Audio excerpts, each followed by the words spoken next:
Ahojky děvčata, vítám vás u dnešního videa, kde mám svoji zákaznici, která ke mně chodí od nového roku. Zákaznici mám moc ráda, je to velice příjemná paní, která pečuje o svou zahradu a nechtíky dostávají celkem zabrat. My už jsme si za tu dobu ošahali materiály, které ji dobře drží, samozřejmě také postup. A zrovna tady u té zákaznice, protože potřebujeme pevné nechtíky, aby nám taky vydržely při péči o zahradu, tak vlastně zpevňujeme od poloviny nechtíku směrem k volnému okraji akrygelem. Já jsem si na sundávání toho starého materiálu a starého zdobení vzala černou karbidovou frézku, protože používáme Simple Gel, který není příliš tvrdý. I samozřejmě ten akrygel po vytvrzení se velmi dobře piluje a velice lehce se sundává dolů vlastně, tak nebyla potřeba nějak obzvlášť hrubá frézka. I když černé označení je velmi hrubé, tak samozřejmě jsou různé typy frézek, které jsou s takovými zoubky a ta modeláž jde opravdu velmi dobře dolů a řekla bych, že je ideální spíše pro ty tvrdší materiály. Tady ty nechtíky jsou krátké, takže jsem usoudila, že tato černá frézka bude úplně optimální. Po sundání toho vlastně starého zdobení a ponížení té staré modeláže už mám v ruce pilníček, je to pilníček o hrubosti 100 na 180, kdy samozřejmě pilníčky mám ze svého e-shopu, protože si je na zakázku necháváme vyrábět v Německu a s těmito pilníčkami jsem moc spokojená, jsou krásně ostré, nedrobí se, nepouští vlastně takové ty kousíčky z té brusné plochy, ale opravdu krásně pilují. Takže takto si dohladím vlastně ten povrch té modeláže, abych tam neměla ty rýhy od té brusky. Samozřejmě si takto doladím také případné odchlipky drobné, které se nám tam utvořily za ty 3 týdny. Tím, že zákaznice chodí pravidelně, tak těch odchlipků tam opravdu moc není.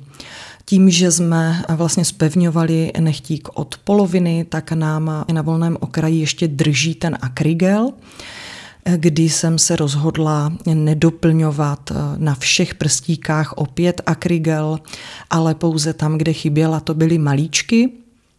Ale teď po opilování tím pilníčkem nebo po doladění té staré modeláže si beru korund.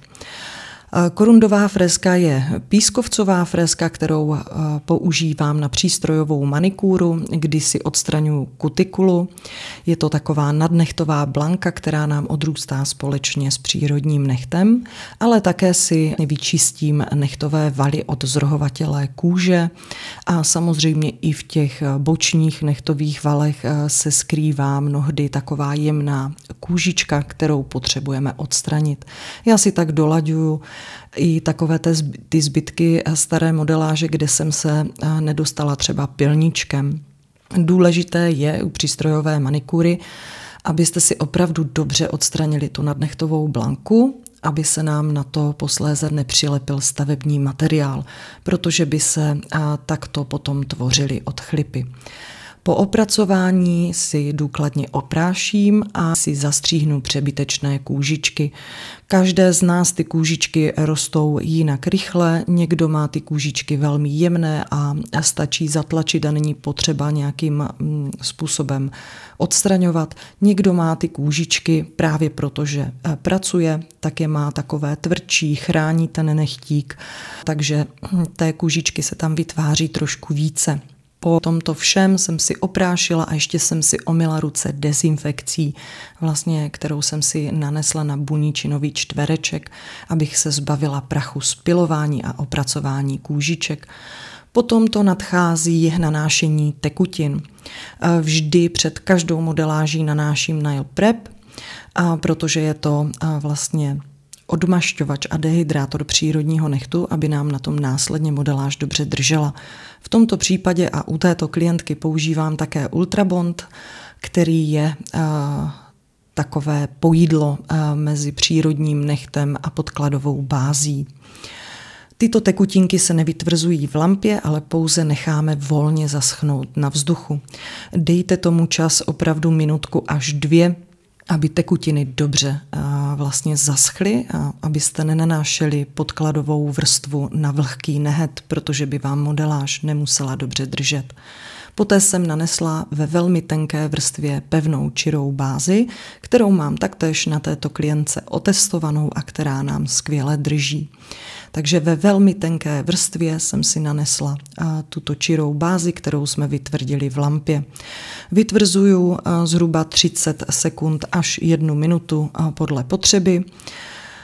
A vlastně nestírám výpotky, ale rovnou jsem si na maličku nanesla akrygel, který jsem si natvarovala na tom přírodním nechtíku, abych právě zpevnila ten volný okraj, aby mohla klientka opět pečovat o svoji zahradu a neměla strach, že si nechtíky nějakým způsobem poškodí.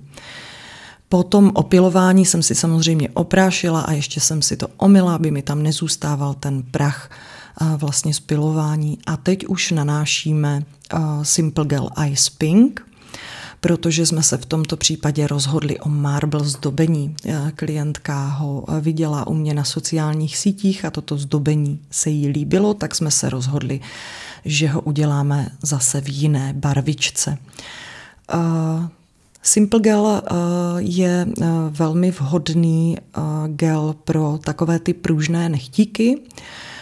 Je to gel, který má vlastně vlastnosti mezi bází a stavebním gelem, kdy je krásně pružný, má středně hustou až řidčí konzistenci, ale je o něco hustší než báze.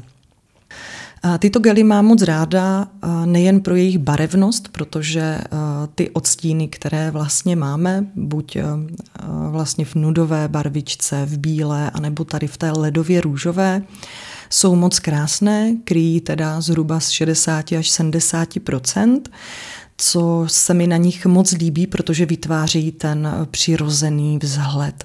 I když je to taková ledová růžová, tak mnoho mojich kamarádek nebo zákaznic mají tuto barvu velmi rády a velmi rády často tuto barvu volí, podle samozřejmě druhu zdobení. Takže napřed vlastně si Simple Gelem potáhnu celou plochu nehtu. Opravdu se hodně snažím o to, abych se nedotkla kůže, protože jakmile se dotknete, tak vám tento gel začne zatékat. Jak jsme se bavili, má vlastně středně hustou až řidčí konzistenci a to zatékání je u tohoto gelu celkem rychlé, takže opravdu doporučuji dbát na to, abyste nedotahovali, pokud si nejste jisté, příliš ke kůžičkám a dotáhli si takto tenkým štětečkem, tak jak to dělám já, pro jistotu, aby vám tento gel nezatékal a vy jste nemuseli potom pracně pilníčkem upravovat. Takže po vytvrzení jsem si setřela výpotky a vlastně nachystala jsem si na paletku barvičky, na kterých jsme se s klientkou domluvili a které by se jí mohly líbit, kdy klientka má velmi ráda růžovou barvu jako mnoho z nás. Takže jsme zvolili odstíny růžové barvy pro takovéto trošku rozbití toho efektu, samozřejmě bílou barvičku a nesmí chybět třpytky, protože my ženy jsme na ty blištivé věci a hlavně teď s nadcházejícím létem máme rádi, když se nám ty nechtíky trošku třpití. Jelikož tato zákaznice pracuje ve sféře, kdy má spoustu obchodních schůzek a pracuje takto vlastně s lidmi, tak samozřejmě dbá o to, aby její ruce byly hezké a upravené.